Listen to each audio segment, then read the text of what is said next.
Assalamualaikum warahmatullahi wabarakatuh. Kami daripada kumpulan CTU CS20 ingin menerangkan tentang apa itu cyberbully. Okey, kami mempunyai 9 pengisian yang bermula daripada pengenalan, seterusnya analisa data, seterusnya jenis bully cyber, bagaimana dan mengapa, dan kelima jenis kebimbangan, keenam ialah faktor, 7 adalah kesan, 8 penyelesaian, dan kesembilan adalah kesimpulan. Berikut adalah ahli kumpulan kami. Pertama sekali Muhammad Izam Nakis bin Muhammad Jalani, dan yang kedua Muhammad Irfan bin Abdul Latif. Yang ketiga saya sendiri iaitu Akil Haziq bin Zamzam. Yang keempat Muhammad Azri bin Nazir, dan terakhir sekali Muhammad Izzuddin Shah bin Zamri. Pertama sekali saya uh, akan menerangkan tentang pengenalan tentang cyberbully. Okey, apakah yang dimaksudkan dengan cyberbullying? Cyberbullying atau istilah yang dipanggil bully cyber adalah pembulian yang dilakukan di atas talian, iaitu online. Hai, Assalamualaikum. Nama saya Muhammad Izzuddin Shah bin Zamri. Saya akan membentangkan analisa data untuk cyberbully di Malaysia. Terdapat 1,122 kes cyberbully yang terjadi di Malaysia dan 804 kes terjadi di sosial media TikTok, 195 kes terjadi di Facebook dan 123 kes terjadi di YouTube dan sosial media yang lain. Analisa dan tahap buli cyber di Malaysia yang kami telah ambil daripada 1 Januari 2023 sehingga 15 November 2023. Ini adalah graf kes buli yang terjadi di Malaysia yang saya telah sebut tadi.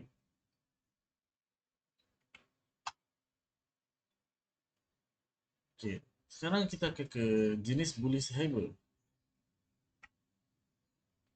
Terdapat 3 jenis buli cyber yang terjadi di Malaysia. Yang pertama, emosi. Kebanyakan bully cyber yang terjadi di Malaysia ni datang daripada emosi orang yang tak terkawal. Iaitu mereka suka komen di sosial media menggunakan emosi tanpa berfikir dahulu. Yang kedua, iaitu secara fizikal, iaitu dalam kata lain body shaming. Mereka suka mengkritik seseorang tu melalui gambar yang telah dipost oleh orang lain, dan itu membuatkan terjadi bully cyber dari segi fizikal.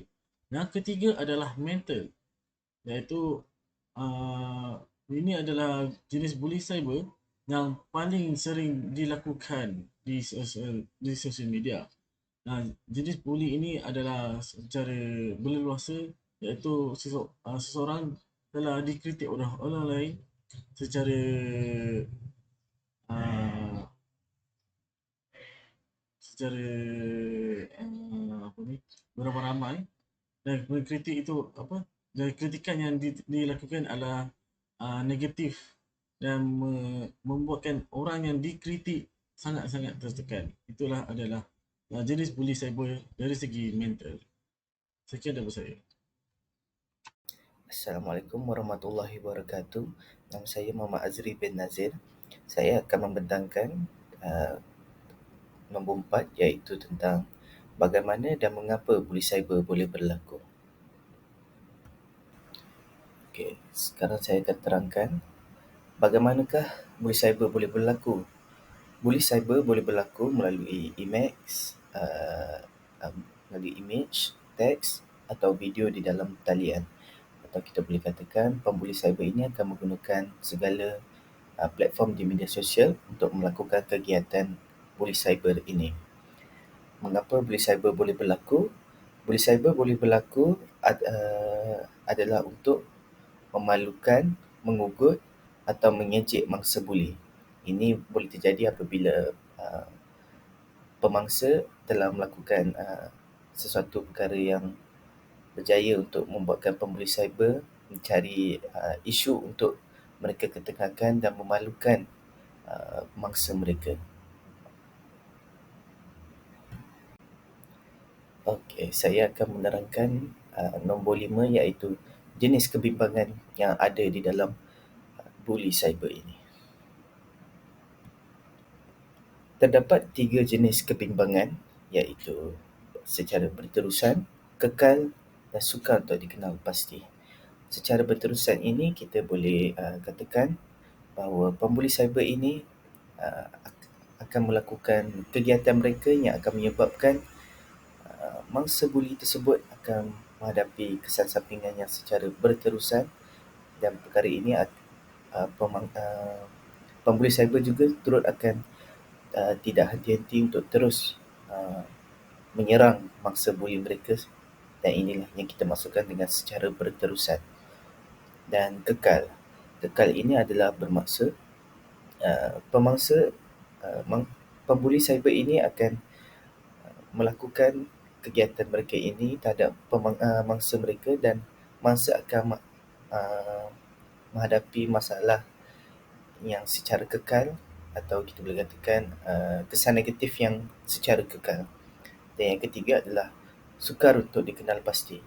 Sukar untuk dikenal pasti ini kita boleh berkatakan yang pembuli cyber ini akan sukar untuk dikenal pasti kerana sekarang zaman di media sosial kita boleh lihat ramai orang menggunakan akaun palsu untuk melakukan kegiatan ini. So agak sukar untuk pihak-pihak berkuasa untuk mengenal pasti individu-individu yang melakukan kegiatan ini. Sekian, terima kasih. Assalamualaikum warahmatullahi wabarakatuh. Nama saya Muhammad Irfan bin Abdul Latif dan saya akan membentangkan nombor 6 iaitu faktor-faktor. Terdapat 3 faktor buli cyber. Yang pertama ialah ketidakpuasan hati terhadap individu. Yang kedua ialah kurang didikan agama. Dan yang ketiga ialah kurang pemantauan ibu bapa dan keluarga.